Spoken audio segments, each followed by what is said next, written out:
Yeah. Welcome back to another episode of the Klyph Notes podcast. Available everywhere you get your podcasts: Apple Podcasts, Spotify, Pandora, and of course at klyphnotes.com. Remember that you can help us grow this situation, man, as we continue to work on building platforms to support dope creators, dope people doing dope things, man. Spread the word, share, like, rate, subscribe, the whole nine. You know what we do, what we say in this podcast world. A couple things real quick, man. Remember to check out djklyph.com or DJ Klyph on Bands in Town so you can be up on all of the things that are happening and upcoming. Some dope things that are coming up, man. Doing a bunch of ticket giveaways. There's a bunch of shows coming up in Portland, so definitely want to make sure that if you want to be, you do want to be in the building for some of these shows, man. So be sure to check out those avenues so that you can get some tickets. Also, the Vinyl Store Tour is coming. The Phase 1 Spring Tour is on the way. We kicking things off. Record Store Day, 503 Records. It's going to be a dope situation, man. So, it's an opportunity to come support local businesses, come pull up, hear some dope DJs, spin some vinyl, just vinyl sets, man. It's going to be really, really cool. So pull up. The Vinyl Store Tour, VST, coming to a record store near you. Hey, I've been on this crazy roll recently with interviews with pretty amazing people, pretty dope people, and the artists and creatives keep coming, and this one is definitely not going to disappoint. Let me stop stalling. Let me just do this and bring him in. Ladies and gentlemen, welcome to the Klyph Notes podcast. Unlearn the world. What's happening with you, man? I'm here, blessed and highly favored, my brother. Thank you for having me. Good to see you. Always pleasure to connect. Word. And shout out to the PDX, man, all the way from the Bay Area in New York, No doubt. So, just looking at a little bit of history, man, and how you and I had an opportunity to connect. Man, shout out to the homie Tote. Tote reached out to me. Yes, indeed. Bro, I don't even remember how many years ago it was, but Tote reached out, was like, yeah, my guy, Unlearn the World is, I think you were coming to Portland. Yeah, if I remember correctly, I was opening up for Little Brother. They were on a reunion tour. They had a show That's, up there, and yeah, that's how we connected. So I was at the podcast or the radio space. yes. Really dope. It was in the basement. There was all types of artwork was all over the place. I remember. I love that spot. It was really really Oh, solid. that's crazy, bro. Because I was trying to remember, because we've had an opportunity to connect a couple times, and that's right. Yeah, That was the first time we built, bro. Yo, that was so many years ago. yeah. I know. It's anything before the pandemic feels like 20 years ago.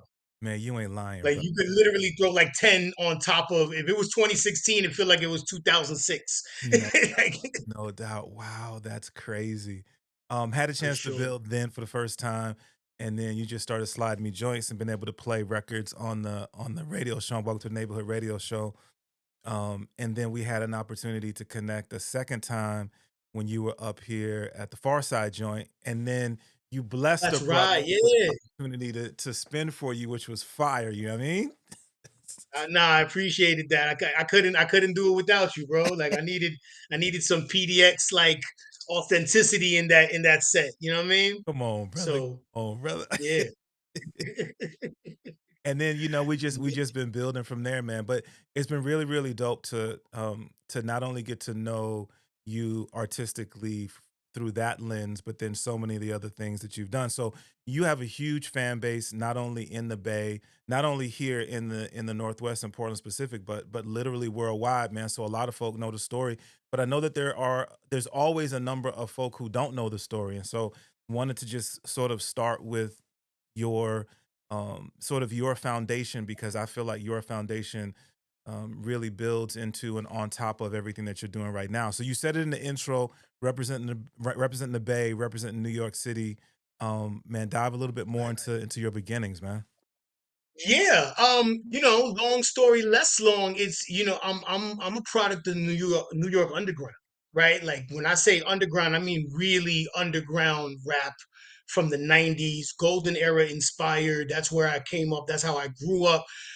Obviously listening to artists like Biggie, Nas, Jay, all of those things. But then as I was coming up, high school, even into college, I was interning at record labels, trying to get signed, all of these different things. And at the same time, trying to find a footing or trying to kind of make my inroads into the New York underground rap scene. So, what does that look like in the 90s? That's artists like MC Supernatural rapping off the top of the head in Washington Square Park, artists like Jean Grey, my homegirl Lyric, who now goes by Sarah Connor, Pharaoh Monch, Talib Kweli, anything Ruckus Records related, anything Loud Records related, I was a complete fan of, a stan of to one degree or another.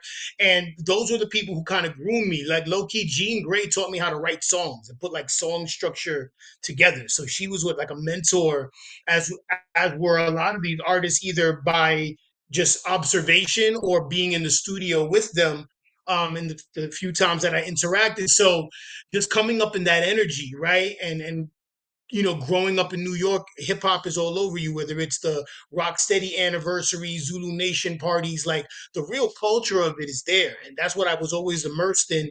At the same time, becoming very familiar with the music industry. By the time I left high school, I was working for Warner Music in the production department and learning like the ins and outs of the music industry. So my challenge has always been to like reconcile these two worlds, which often we conflate, but I think are very mutually exclusive. The world of hip hop and hip hop culture, vastly different than the music industry and the hip hop that is groomed and comes out of the music industry. So, with that tug and pull, I did tours with, Killer Mike and Dead Prez and all of that, and was still trying to get signed. And first iteration, music industry really chewed me up and spit me out. So early in my 20s, I'm still trying to figure out a way for myself, trying to do mixtapes, and the tours aren't popping. And, I got a chance to get a change of scenery and move out to the Bay Area. Fell in love with a girl who ended up becoming my wife, now ex wife, but mother of my two kids. And from there on, like, still trying to make a run at the music thing, right? While working a 9 to 5 job, while trying to take care of responsibilities. But music has always been my passion. It's always been my trajectory. And it wasn't until like, my life was just kind of imploding on its own where I was like, now I got to really make a run at it. And now I'm in the Bay Area. So, fast forward to the 2000 to 20 teens, I'm, you know, getting immersed in the actual hip hop scene in the Bay Area, rocking ciphers, doing showcases, and then like over the course of maybe a year or two, started hosting, started throwing my own shows, really kind of getting a lay of the land and just trying to see how I can contribute more than anything else. And that really was what built me up. You know what I'm saying? I was a host of one of the longest running hip hop open mic ciphers in the Bay Area called Return of the Cipher. I started as a participant. I left that before the pandemic as one of the directors. So just that kind of ascension and just kind of plugging in with everybody in the Bay Area underground scene was really what propped me up. And then through the course of a little bit before the pandemic, I was, really actively doing shows. And, that's how we linked up. And I was, going other places to just try to build the fan base and figure out who can connect to what it is that I'm trying to do. You know what I mean? And, I've always rocked with Portland. Portland always seemed like a really cool hip hop scene that not only appreciates the culture um, from its foundation, but then also just has its own kind of sauce and it's all, doesn't necessarily, I wouldn't go as far as to say y'all have a sound, but what y'all do is y'all really celebrate individuality, which I appreciate. You know what I'm saying? I've never heard two Portland artists sound the same. And I've always respected that. I've always loved that. People like yourself, OG1, like some of the DJs that I've known have really put it down in a way that has shown love to the culture. And me being a New York boy, I've always appreciated that. So, coming out of the pandemic, I just kind of hit the ground running, started working on albums in LA and got management at the time. And things started just kind of compounding. And I started really not only healing myself, but working out how do I translate that into a successful music career? And I think I've kind of cracked the code on that to one degree or another. God bless. No, no, I would agree, bro. Such a dope story, man. You know, as you were talking, man, I was thinking. I don't know that I've ever asked a creative and artist this particular question. I have an affinity for the East Coast sound because that's where my beginnings are, and so you know Okay. to hear that it's so dope to hear where you really started your journey in the time in which you were really honing your craft, because that's a time that I feel like is the greatest era in this genre that I love Certainly. so much. You know what I mean? Certainly. And you know, I was curious as to, I'm old enough to remember when it was purely about the art. I'm old enough to remember prior prior to um rap as an art form being something that that's a business thing, where it Right. was art, right? It was something that was used to tell stories and all of that.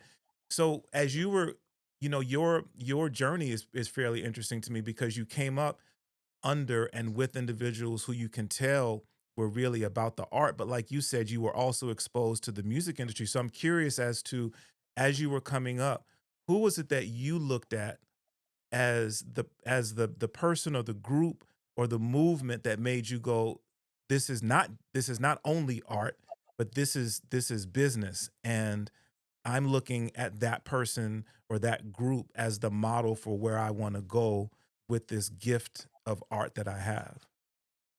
Yeah, man, so many, but the movements that stick out for me were Loud Records. Okay. Um, first and foremost, because as popular as they were to one degree or another, and as much of a force as they were in the music industry, they still were super cultural, right? Like Mhm, this is the record label that signed Wu Tang.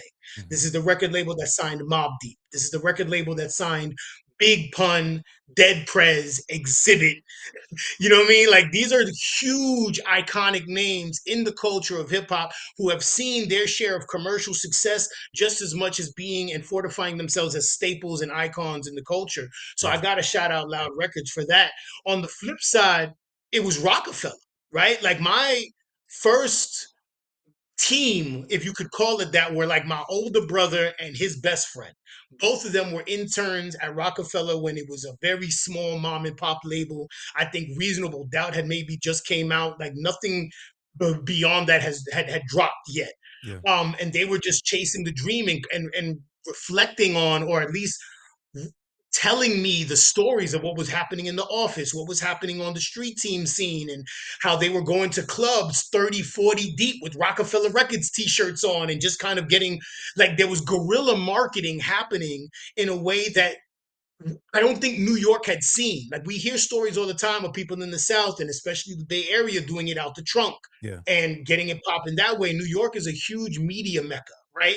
Aside from being the birthplace of the culture, it's a huge media market. So you're literally one step away from the big corporate office. If you're talented enough and connected enough, you're in an office meeting and you could easily get a deal at that point, Mhm. right? So seeing them just come from the ground up, you know, and move the way they were moving gave me a sense of like, oh, this is what independent rap looks like. And then when they partnered with like Def Jam and they got bigger, and then now they're doing the, you know, the backstage documentary. I'm trying to remember what the name of that tour was with DMX and Method Man and Redman, and you know, to see that evolution within maybe 3 or 4 years gave me so much motivation. By the time I was in 11th grade, I'm trying to start a record label with my friends. Like Yeah. that's what we were trying to do. I'm trying to print out business cards in computer science class and Mhm. buying a $100 Yamaha keyboard to make beats and to try to develop my friends to be artists.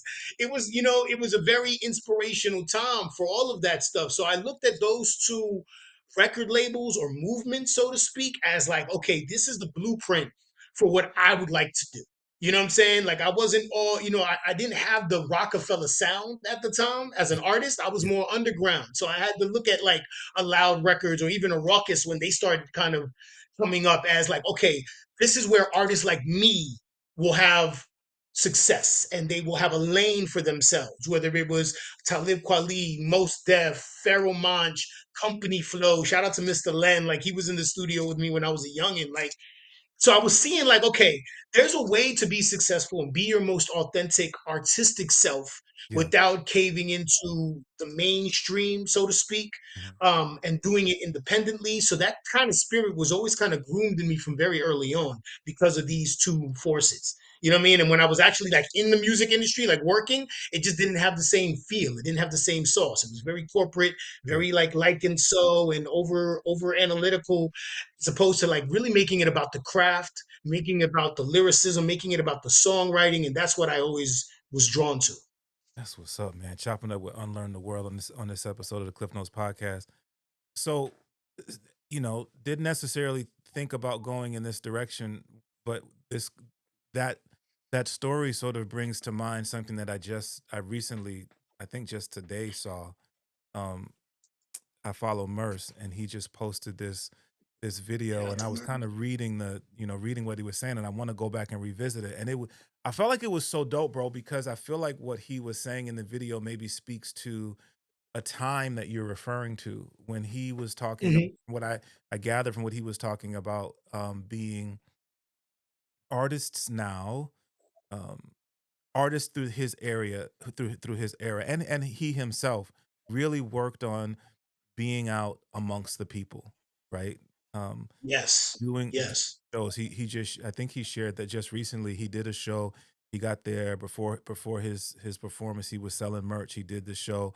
After the show, he was selling merch, like building with people. And um, the message that I took, and again, I need to revisit it, but the message that I took from what he was saying was creatives should take advantage of being um, being their best, uh, serving themselves best by building with the fan base.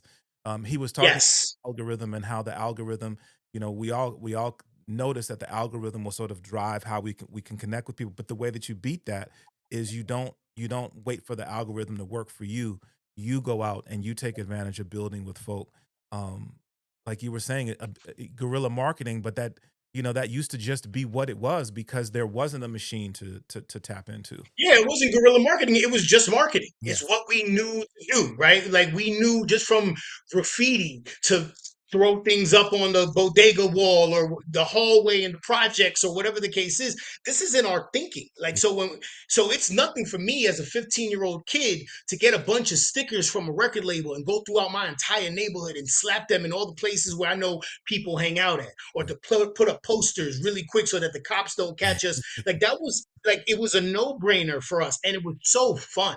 Yeah. Like, and we got cool points. Like I would go to, I used to do summer youth employment. They all knew me as like the record label kid because I would come and bring the big pun posters and the stickers and the one-off promotional CDs that nobody had. Like they knew me as that because it was just there was so much love for the music of it, right? And to be involved, what we're talking about is commerce on one end, but then on the other end, we're really talking about culture and community. Yes. And to Mers's point, we override all the mechanisms of the commercial aspect of it by diving into the community. So that means showing up at the show early, building with the fans. I went on tour with Jizza and Mob Deep in the last 2 years, Mhm. and as great as an opportunity it is to sit at the feet of these legends, right? My brain was like, nah, instead of being backstage trying to get a picture, Yeah. I'm gonna put my merch in front of the exit when people are leaving so that we can do meet and greets and I can talk to people and I can exchange Instagrams and get people to really feel who I am aside from the performance that they just saw. Right. Right. And I think all too often as artists, we've been conditioned to think that our a symbol of our success is the more separated we are from our fans, right? If you're not doing the meet and greet, if you're just like this elusive guy in the back, and all we know of you is the poster that we saw for the show, and you come on stage, you do your 45 minutes, your hour, and then you go back to the dressing room, you know, there's something that's appealing to artists who feel that need for validation, right?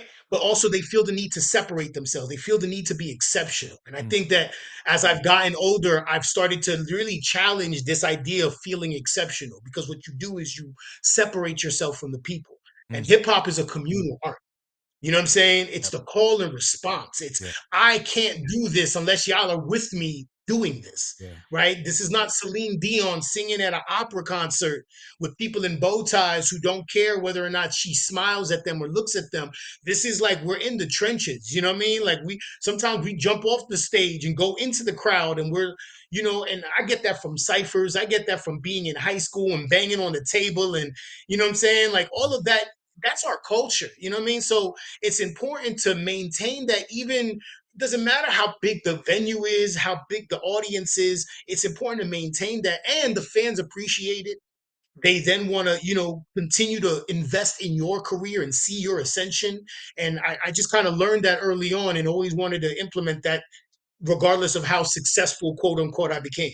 No doubt, no doubt. Unlearn the world in here, man. Breaking it down. I dig it, bro. Yeah, So yeah, you have you've taken these lessons, these life lessons from those who you got to see do it, from what you've been able to do yourself and the success that you've had in approaching it that way.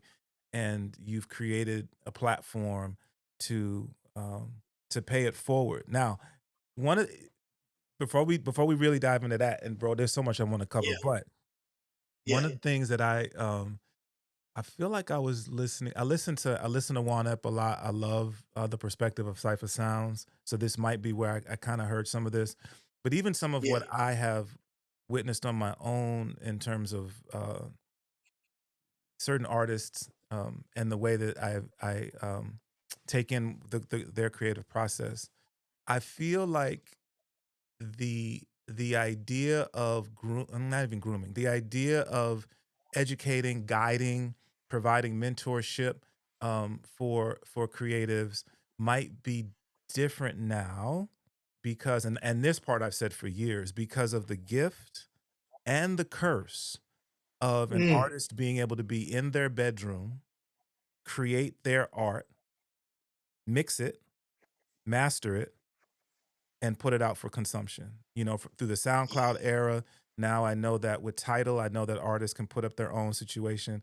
And we have yeah, seen artists who have attained certain successes in the music industry all on their own. And though again, I think that that's a gift and it's a blessing because artists are able to bypass maybe the bureaucracy of you got to get on the label and you got to do this, that, and the third. And no, I can just put my art out there. I think the curse of it becomes sometimes you need that person to say, nah, bro, that ain't it. Like whether it's creatively, you need to spend a little bit more time with your pen, or you need to, really consider your production, or just how you move in terms of connecting with people. You just broke down the benefit and the importance of community as a part of hip hop culture.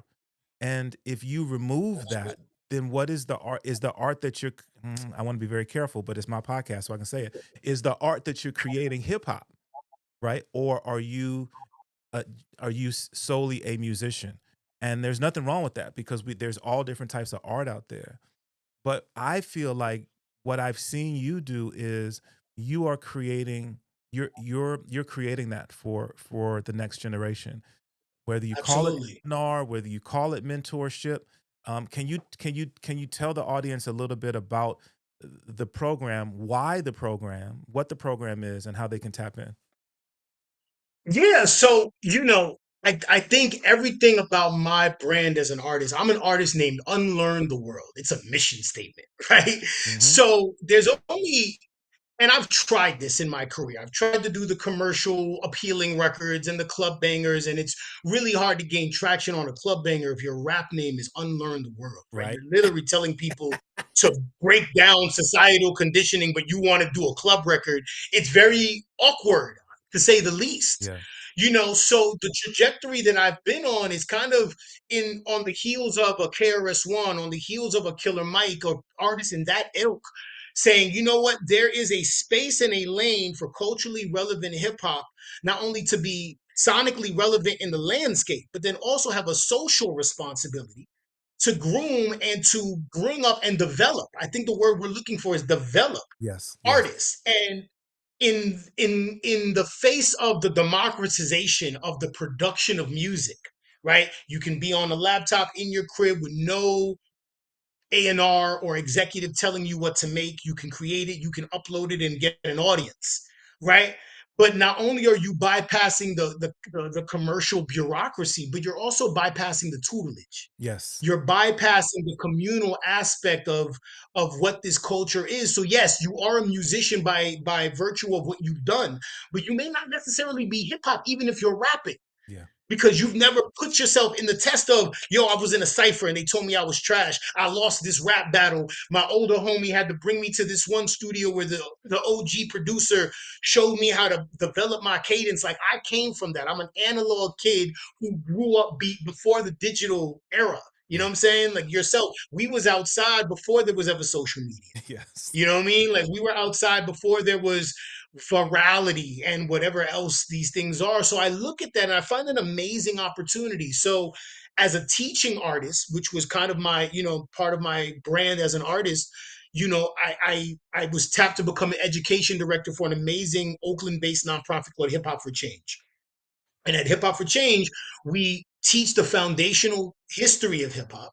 Mhm. And then we're tying in themes of social justice, personal growth and wellness, and mental health into the curriculum as we're introducing kids from kindergarten to 12th grade all the elements of hip hop culture. So it's not just exclusive to making beats and rapping, which is, you can throw a stick around and find every other nonprofit doing like a beat making class or a songwriting class. But if you want to DJ, we got you. If you want to break dance, we got you. And we can show you the potential career pathways you can get from this particular discipline, but you're learning from artists who are serving you as a mentor. You know what I'm saying? Who are serving you as a guide in terms of how they learned and what the processes are. You know what I mean? Mhm. As that relates to the music business, the one thing that the music business, or at least all the executives I hear complain, is that there is no more artist development, Yeah. right? Record labels, as we know them, are no longer trying to develop artists, right? And I think in the big scheme of things, the culture is suffering for that because now there is no incentive to go back and look at what was happening with the Code Crush, what was happening in the golden era, what was happening in, the battle rap era, the mixtape era. There really isn't an incentive. So unless you really love the culture and want to go back to that, you can have a whole rap career without ever knowing any other rapper before your era.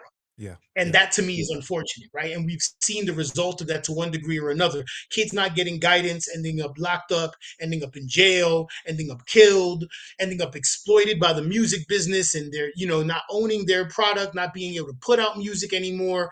And that's because, kids are, again, creating music in their house. It's going viral, and they're seeing this massive amount of success without having confronted or at least touched on some of the things inside of themselves that needs to be adjusted before you get this level of attention and success. And Yes. that's a personal growth journey. You know what Yes. I'm saying? And I've always said that your artist development is parallel to your personal growth. And if the two are together, what you end up with is a more developed human.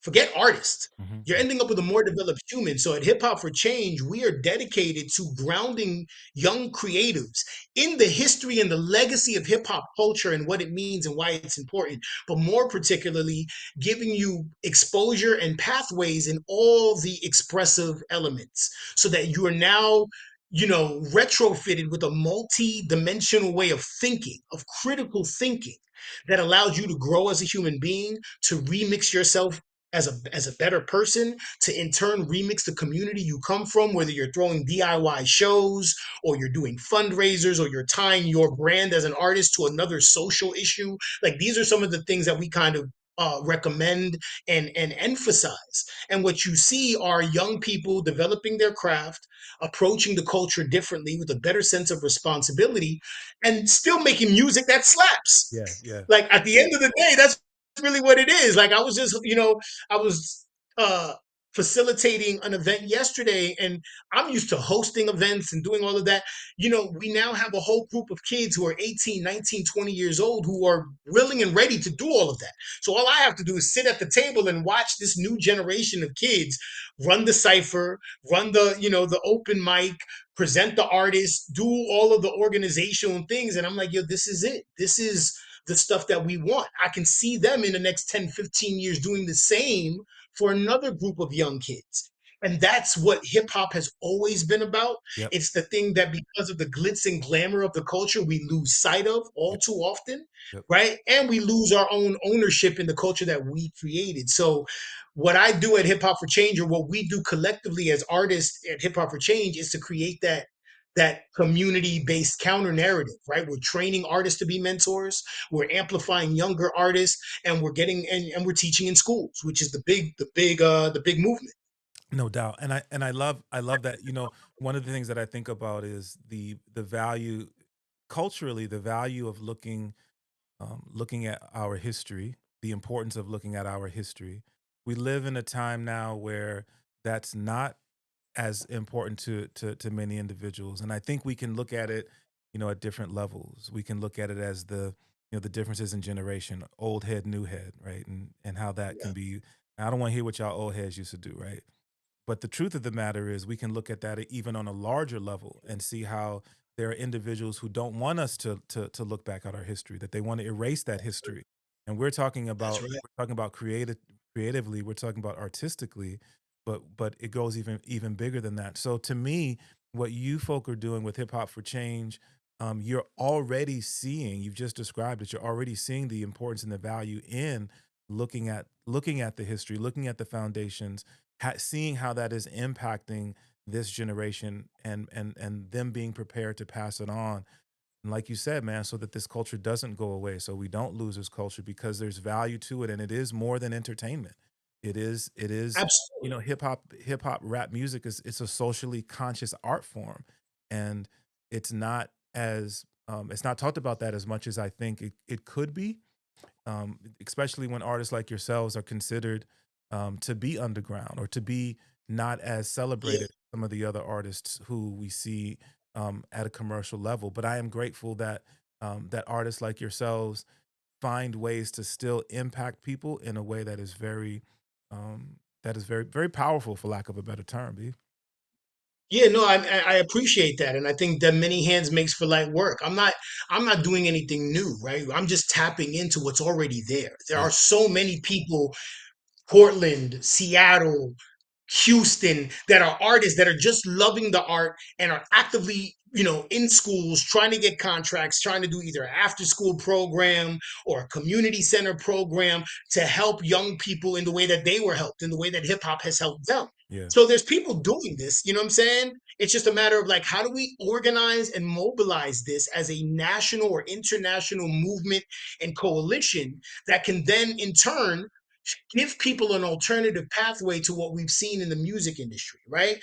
And we'd be fools to say that the music industry has completely corporately co-opted our culture, yeah, right? We are they have started to gatekeep the means of revenue and profit sharing that artists may have once enjoyed at one point or another, right? So yeah, we're out here spinning our wheels doing hip hop, but who's getting paid for yeah, it, right? And that becomes the question. And it's like, well, if we take it back to how it started, we can pay ourselves. We don't have to ever worry about what's going on in the industry because we will be self-contained, and self-determination has always been at the forefront of hip hop culture.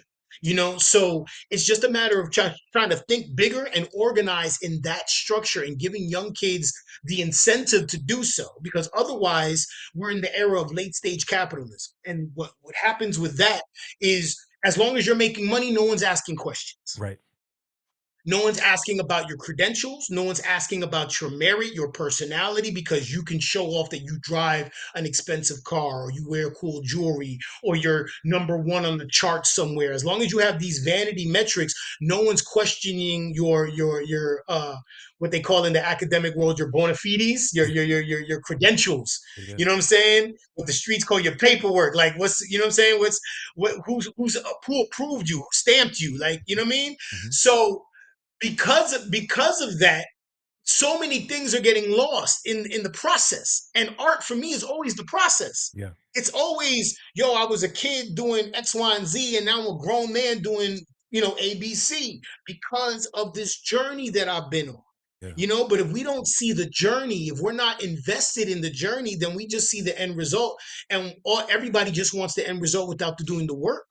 Everybody wants to lose weight without hitting the gym. Come on, You bro. know what I mean? And it's the dessert before dinner. Yeah. It's the thing. It's what I'm saying. It's the ice cream before the veggies. Like, this is a process. And I think that if we get young people to be infatuated with the process, we're going to be in a better space, just creatively, and all types of things. You know what I'm saying? Like, we just got to get kids back into loving the process, or at least reminding them what the process is. And I think the generational divide is really a creation of the music industry, because the music industry, again, is a corporate entity that likes to categorize and silo demographics. Mhm, We mhm. sell to, kids 18 to 24 in these regions, and that's how they think. That's how marketing functions. If you're ever running a boost on your Instagram, you know what it is to see what your demographics are. So when we start thinking in that way, then yes, there's going to be a generational divide. But hip hop has never had that generational divide up until recently. I mean, in the 80s and in the 70s, we were sampling artists from the 60s Come on. and beyond. Come on. We were paying homage to the artists. There were artists who were completely forgotten about until some random rapper sampled a record and brought them back into prominence. You know what I'm saying? Like, so there's always been intergenerational communication within hip hop. So to say that hip hop is youth culture is a complete myth created by the music industry to silo the older generation who had a bumpy start, right? Got screwed out on publishing, got screwed on record deals, understood the demon aspect of this business, and now we're introducing this business to a new group of kids who have no sense of understanding of what these older people did. And Right. now we're telling the younger people, oh, don't listen to those guys. They're dusty, they're failed, they're all these, like, these are just myths. And the more organizations like Hip Hop for Change, people like you and your platform can demystify that and say, like, nah, this is the culture and you can still be successful and culturally sound, then I think we're in a better space. No doubt. Unlearn the world, man. Breaking it down. I dig it, bro. I dig it so much, yo. Um, the so as you are on this stage of your journey, in this season of your journey, you have not stopped. You've not taken your foot off the gas creatively, bro. Like, you continue to, like, literally show and prove, because it's one thing to be able to say this is how you do it, and this is why you should do it this way, and this is an example of great art. It's another thing to be like, don't just listen to what I'm saying, pay attention to what I'm doing. And you've talked about it. Yeah. You consistently stay on stages with artists that are celebrated by many generations. You consistently Hmm. put out art that is Yeah. an example of that. Um, it's a cliche-ish question.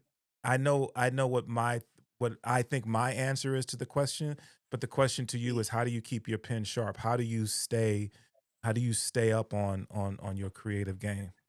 Yeah. I think it's one, again, going back to intergenerational communication. I'm in my office right now. Literally 20 feet from me is a recording studio that we have. The Mhm. reason I'm not in that studio doing this interview is because there's kids in there recording Ah, right now. word. You know what I'm saying? And those are the kids that kind of keep me up on game. They keep me up on what's emerging either locally or regionally or just in the culture from their lens. Mhm. I have a 19-year-old and a 15-year-old who live in my house. They're called my kids, and they teach me all the new things. So I stay abreast as to that. But for me as an artist, it's aside from the inspiration from younger people and just hip hop in general, I always feel like I have more to say.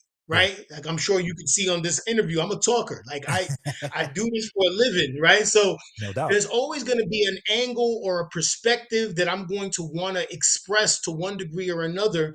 And we're in a new kind of media landscape where I can do that via podcast. I can do that via just looking at my phone and talking and posting something. But I really like to do it in the music.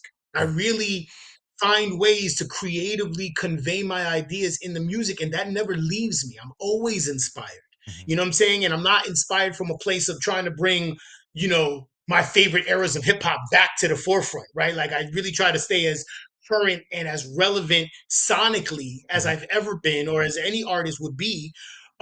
But giving people not only the sense or the frequency of hip hop, right? That call and response, that energy that we came up with and enjoyed and loved and fell in love with, but then also just looking at the world around us and saying like there's so many things that need to be addressed, whether it's the emergence of fascism in our country, whether it's wars overseas, whether it's poverty in the local community and things that are going on with young kids getting arrested and gang warfare, whatever the case is. There's so many things that are just like out in the world that I absorb.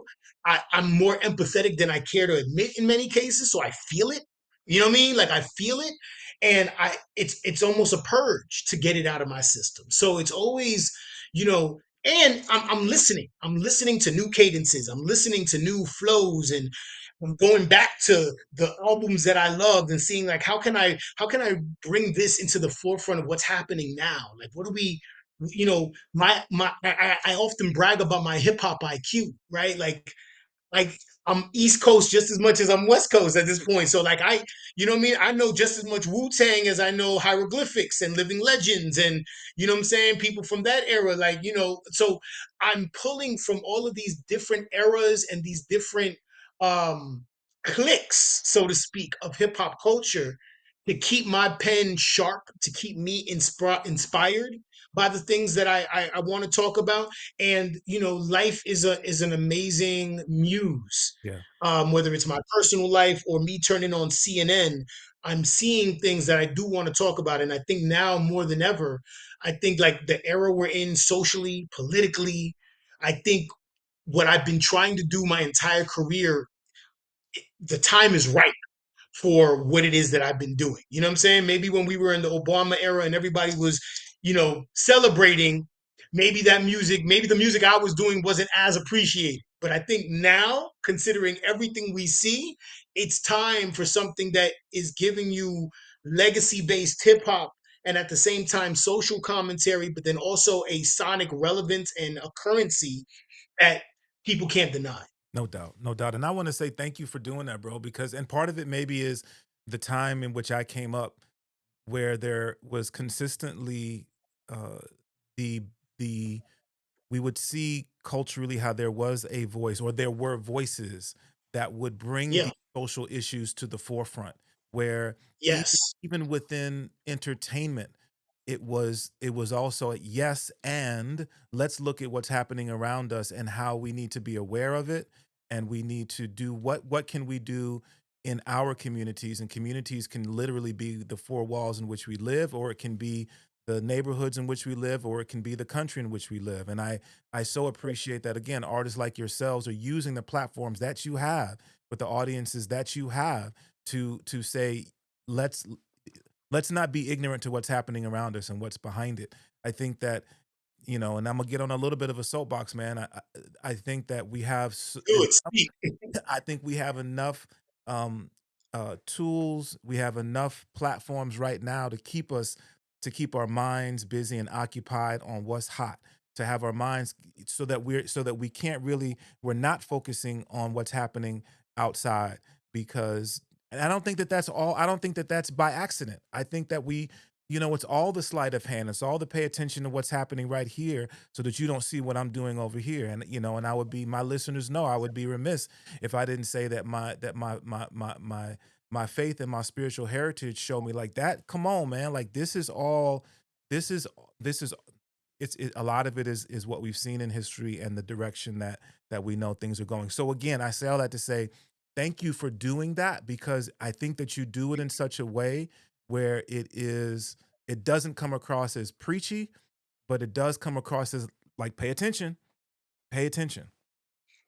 I appreciate that. Thank you for that. No Yeah, no, it means a lot to me. Like for just people like yourself to recognize that that's what we're trying to do, and it really, you are right. I think to your point or what you were kind of touching on is that this is a more existential spiritual war that's word, happening, word. right? It's very deep, you know what I mean? And I don't want to get on my soapbox either, but at the same time, it's like I often say that the issues we're dealing with socially and politically are symptoms of the larger existential crisis of our souls, Yes. right? Yes. who we are in Western civilization or what Western civilization has developed, right? Where we look at, you know, places in the Middle East or in Africa or in other continents, and we say these are repressive regimes because they keep information from you, Mm, right? They keep things from you. mhm. Here we are in the West where the oppression is the abundance of everything. Yeah.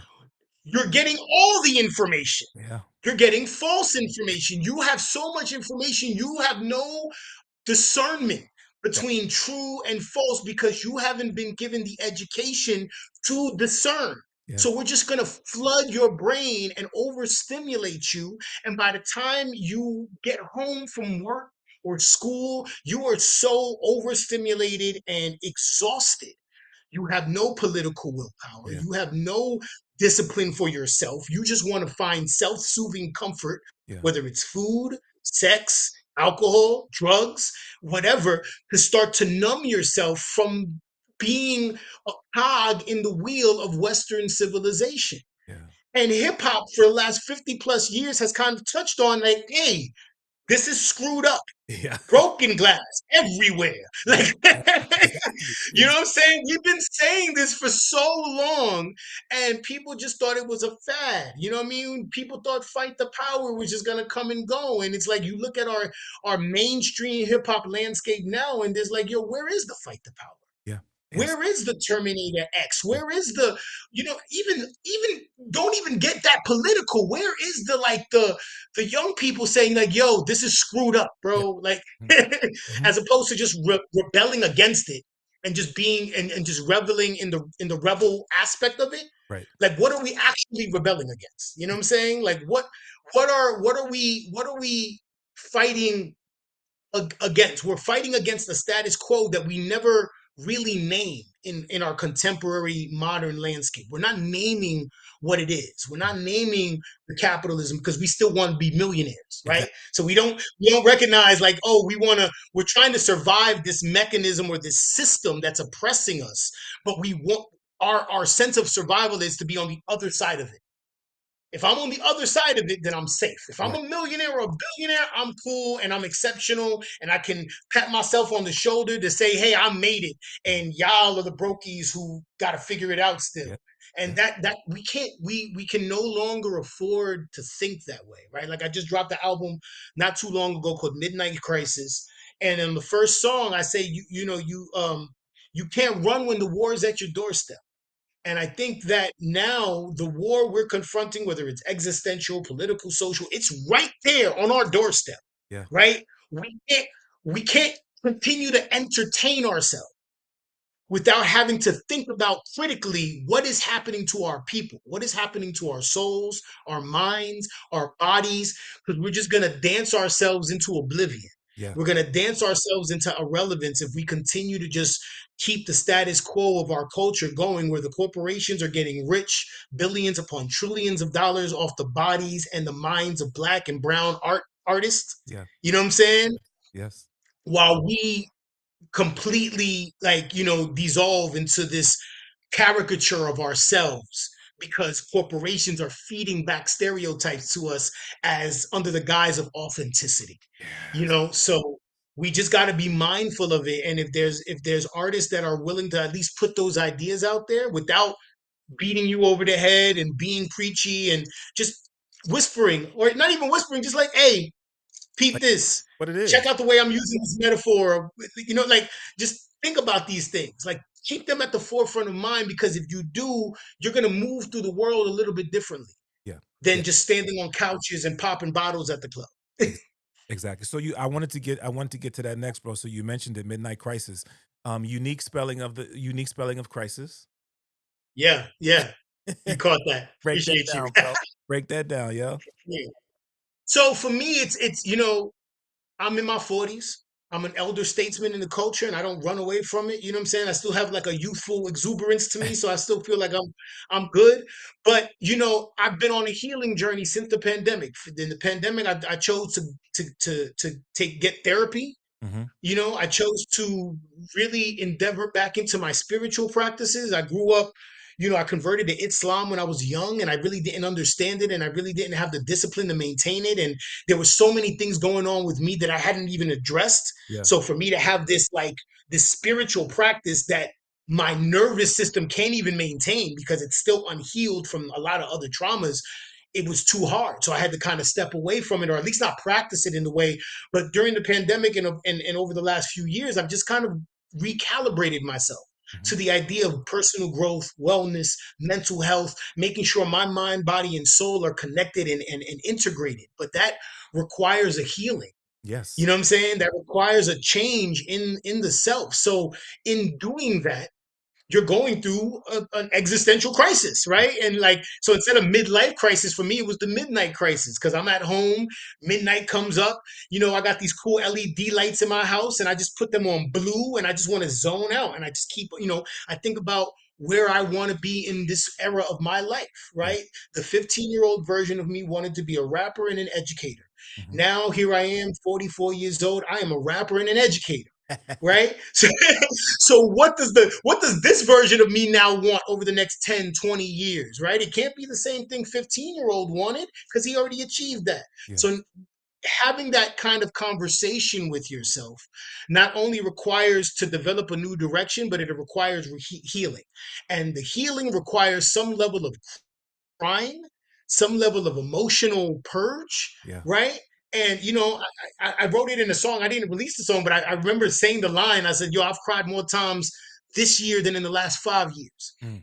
Right? Mm. Tears of joy, tears of healing, tears of sorrow, whatever the case is. And I think that, and I was saying this in another interview, I think that men, especially black men, need the spaces to feel vulnerable enough and safe enough to purge. And Yes. there's a lot of amazing things going on in Oakland. They have these, like, these. I think Mr. Fab is doing these weekly like black men healing meetings and things of that nature, where you know men of color can feel safe enough to express vulnerability, Yeah. right? Whether that's crying or just expressing sorrow. I'm sad about this. I'm worried about that. Like if we don't have those spaces to do that, then we are doing ourselves a disservice. So I put crisis in the way that I did, CRYSIS, to kind of imply like there needs to be a purging, Yeah. that tears and crying, the act of crying, is actually the spiritual technology for you to heal. You know what Powerful. I'm saying? It's not just like meditating on your couch and having an enlightenment moment like Buddha under the Bodhi tree or whatever new age philosophy that talks about the pineal gland. Like, let's get out. Like, you're learning all of that to distract from the reality that maybe you don't have a great relationship with your parents. Mhm. Mhm. Come You know on. what I'm saying? Come on Maybe now. you don't have a great relationship with your children. Maybe you don't have a great relationship with you, That part. right? That So part. I'm not going to worry about the pineal gland and ancient scrolls if I got to get me right with me Yeah, man. in order for me to be self, love other people and show up for other people in my community in the way that I need to. Yeah. So that requires some level of purging. And if crying is part of that, then that's what it is. So for me, in my experience, it was a lot of that. It was a lot of tears. It was a lot of just like getting a grip of myself and becoming radically honest and accountable to me, even through shame. So hold up, fam, because you getting into like you getting into the good part now, and technology is doing what technology does, man, and it is beginning to fail us. Let's do this, man. We're gonna take a quick commercial break. We're gonna come right back with the homie Unlearn the World. This is the Cliff Notes podcast. We'll be right back. All right, y'all. So before we continue with the conversation with the homie Unlearn the World, I wanted to let you guys know about VST, the Vinyl Store Tour. This is something that's been in the works for a while, and I'm super, super excited for it, man. And really want you to come out and vibe with us, man. So the Vinyl Store Tour is going to be a tour that we're doing in Portland, all vinyl sets at local Portland record shops. And so it's so cool to be able to do something like this. Where we're supporting local businesses, we're building community, inviting people to come out and just be in the space and dig and, enjoy music.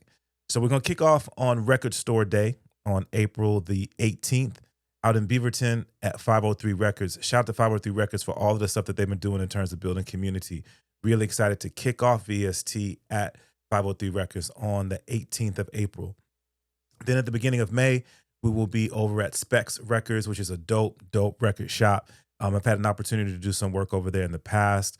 Recorded an episode of this podcast, the Klyph Notes podcast, with Mike Capes at Specs Records a few years ago. Such a really cool space, man, and we're excited to be able to pull up there and vibe, man, and bring community and invite people to come out and rock with us over at Specs Records in Portland. And then the third stop on the tour is going to be at Prospector Records, a really, really dope spot, man, and a really cool part of Portland. It's going to be nothing but a vibe, man. The setup there is really, really cool. So I'm excited to be there. I keep saying we, but I didn't tell you who else is on the tour, man. So this first phase of the tour, the spring tour, is going to be myself, DJ OG1, and DJ Ambush spinning all vinyl. And we just, it's going to be a whole eclectic mix of genres. Of course, it's going to be some hip hop, but some funk, soul, boogie, R&B, the whole nine, man. So pull up the Vinyl Store Tour. More information you will find on the website, djklyph.com, and of course, all the socials, man. But we're kicking off at 503 Records on Record Store Day in Beaverton, April the 18th. So pull up, come dig, get yourself some vinyl, and just vibe with the fellas, man. VST. All right, let's get back to this interview. Yes, y'all. So we are chopping it up. Unlearn the World, man, talking about Midnight Crisis. So it's interesting, bro, because I have been on a spiritual journey myself recently, came up in the Christian faith, continue to consider myself a Christian, but I also consider Mhm. myself to be someone who is curious and learning what it means to find God, to find the creator, through the Yeah, best way that I can through my lens. And I think about, it's funny, I was just talking to my wife today about some of the things that I've learned that are kind of foundation of my belief system that make me go, yes, but this is like, what about this part? Like with this thing that I was always taught, I don't, some of it is like, I don't quite understand. And also giving yeah, space for, my elders and my teachers and my parents. I think that they're very best to teach me the best way that they knew and understood. And so that's where it's up to me to study for myself. And, you know, yeah, so I so appreciate everything that you were sharing in terms of purging and the benefits of kind of breaking through a lot of these things. I wanted to yeah. touch on a couple things, bro. Um, Mhm. again, bro, just like your skill as an MC is so fire. So I gotta pull it up because I Yeah. had on what joint is it? I don't remember which joint it was, but you said something about laughing at the crystals, but crystals charge our phone. Yeah, Chris is making phone work. That's the record. That's the song "Woe Is Me." It's the second song on the album after the intro.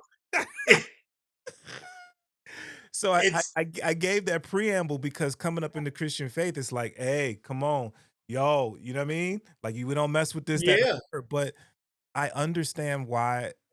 Anyway, I just appreciate your pen, bro, because it's that Appreciate it. thing Thank you. that comes across as like I'm vibing to the track, and then you hit these lines Mhm. I'm like, whoa, wait, what? But you tell no Exactly. lies. You tell no lies. No, not at all. You know what I'm saying? I'm on the path of trying to be as honest as possible with myself. Yeah, You know what I mean? So you just kind of I like to make these ironic observations. You know what I'm saying? Like it's just one of those things. And that line in particular, it was always a thing. Like for a lot of years, a lot of quote unquote healing practices have always been described in black and brown communities as like what white people do or like demonic or occultic or you know what I'm saying like we witchcraft or whatever these king things but it's like if you move out of the realm of religion and you just think of it as a spiritual science, yeah, right? These are spiritual sciences, yeah. right? Christianity is a spiritual science. However you want to see it, there are values and practices within Christianity, within Islam, Judaism, Buddhism that you apply to yourself Mhm. in order to see the world in a new, more enlightened way. And there are behaviors that are recommended not for just the good of the world and the community, but for your own soul, so that your soul isn't carrying the burdens Yeah, of doing wrong. You know what I mean? So sometimes that can come across as like wacky hippie new age philosophies or whatever the case is. So that line in particular was just kind of like a microcosm of this larger kind of thing that people perceive, they perceive certain things as just kind of wacky and out there, but it's like actually it's the most practical thing. Mm, It's mm, literally the most practical thing, right? You yeah. can't say on one face that you know crystals is hippie stuff, but then you use a phone every single day of your life to post selfies that's using the same technology. Come on, fam. You know, like these are spiritual, this is spiritual technology. We all had the praying grandmother. Mhm, When do we own or accept that we can be or are prepared to be the praying grandfather, mhm. right? We are men of a certain age. We have children. We may have grandchildren soon. You know what I'm saying? Like when does that happen? Right? Why are we still thinking about abuelita from 20 years ago and as opposed to like who are we now? You know Mm, what I'm saying? I had an intimate conversation with my son the other day and I told him, I said, I had to tell him, I said, you have a father who loves you and prays for you. mm. You know what I'm saying? Like, in case you've never heard it your entire life, you need to know that, Yeah. right? And it's not just to tell him how much I care, but for him to understand the power of prayer. Yes, sir. This is a generation, I think, some people say that this younger generation, Gen Z or whatever you want to call them, is more spiritual than other generations before. And I can't attest to that really, Yeah. not in my experience, but nonetheless, I feel it's important to give kids some level of spiritual understanding. You know what I'm saying? Even if it's on a secular term, I'm not out here, shoving Bibles or Qurans in kids' faces, but let's at least start with the concept of mindfulness. Come on. Let's start with the concept of just being still, Yeah. right? Yeah. From the time you wake up, from the time you go to sleep, you're bombarded with advertising, Instagram models, music, movies, everything is trying to grab your attention because your attention is the most valuable currency on the planet Earth. Yeah. Yeah. And all these mechanisms are trying to do is steal your attention from you. Yeah. When do you have time? Or what time can we implement in ourselves and our young people for them to be able to sit still with themselves and just be silent? Yeah. And just to listen to the internal dialogue, whether it's the whispers of impulse or enlightenment, whatever the case is. So, introducing just like basic concepts of stillness and mindfulness in the classroom or as part of a holistic practice of practicing hip hop. Yeah. Like that to me is important, right? And that is non denominational. You don't need to be a Christian to meditate. You don't need to be a Muslim to meditate. You can just be still by yourself. You could even just look at the floor. You don't even need to close your eyes, Yeah.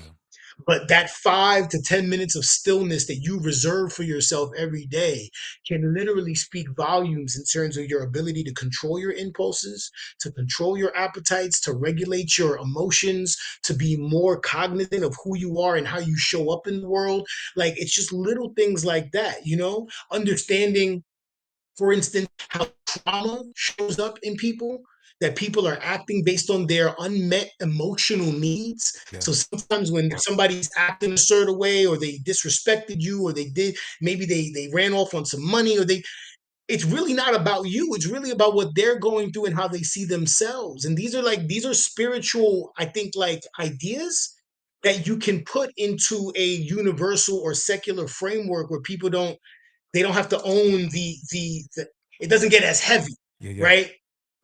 You know what I'm saying? When you bring spirituality or religion into certain spaces, people automatically just are averse to it, right? And a lot of it is because of like religious trauma. A lot of it is just like the illusion of secular empowerment, whatever you want to call that. Right. And I Right. think that there's a way to kind of introduce these concepts that we know from our upbringing, that we know from our spiritual practices. You can bring them into a common sense place where people can just understand the value of it and at least start there, Yeah. right? Start with the just 5 minutes by myself, just closing my eyes and thinking Yeah. or not thinking. You Yeah. know what I mean? So Well, it's important. then there's one more, bro, that One more. that hit Yeah, me. yeah. I've been telling people for the last number of years that it's my theme song, Czarface, Me's Company. And again, I don't Shout out remember to the joint. respect to I that, don't remember the man. joint, but there's a line that you say, something to the effect of, When I'm alone, people say I'm lonely, but when I'm by myself, I'm the most holy. And bruh, Yeah, yeah, something like that. I said, don't confuse being by myself with loneliness, because when I'm alone is when I'm at my holiest. yes, You yeah. know, and I get that. I get that from, I've been very astute in studying the Sufi brand of Islam, which is a very esoteric, mystical aspect of it. And there's so much that's required of you as an individual to be in that practice, right? Mhm, So I study it, but to be immersed in that practice is a lot for me right now in my life, right? So I'm fascinated by it. But there's a term, and I forget the scholar that said it, but he goes, I was searching for God and I found myself, mm, and I was searching for myself and I found God. mm. And what what if not solitude does that occur? Come on. If it's not in solitude for you to find your creator, then where are you finding Yeah. it? Right? Whether you're by yourself in your living room, as I'm often, Mhm, or you're in nature, or you're working out, you know, the solitude is complementary to the mindfulness and the silence. mm, It's just being in yourself. And I think, men often or what they're saying nowadays is that men are confronting a loneliness crisis, mhm. and I think that you're confronting a loneliness crisis only because you don't know how to spend your time in solitude. It only becomes loneliness when you're desiring to be out in the world and you need stimulation, and let me hit up this old ex-girlfriend, and I just need something to quiet the noise of me being by myself, as opposed to, like, no, I'm gonna put my phone down, Yeah, I'm gonna turn the TV off, and I'm gonna just be in my space by myself, yeah, right?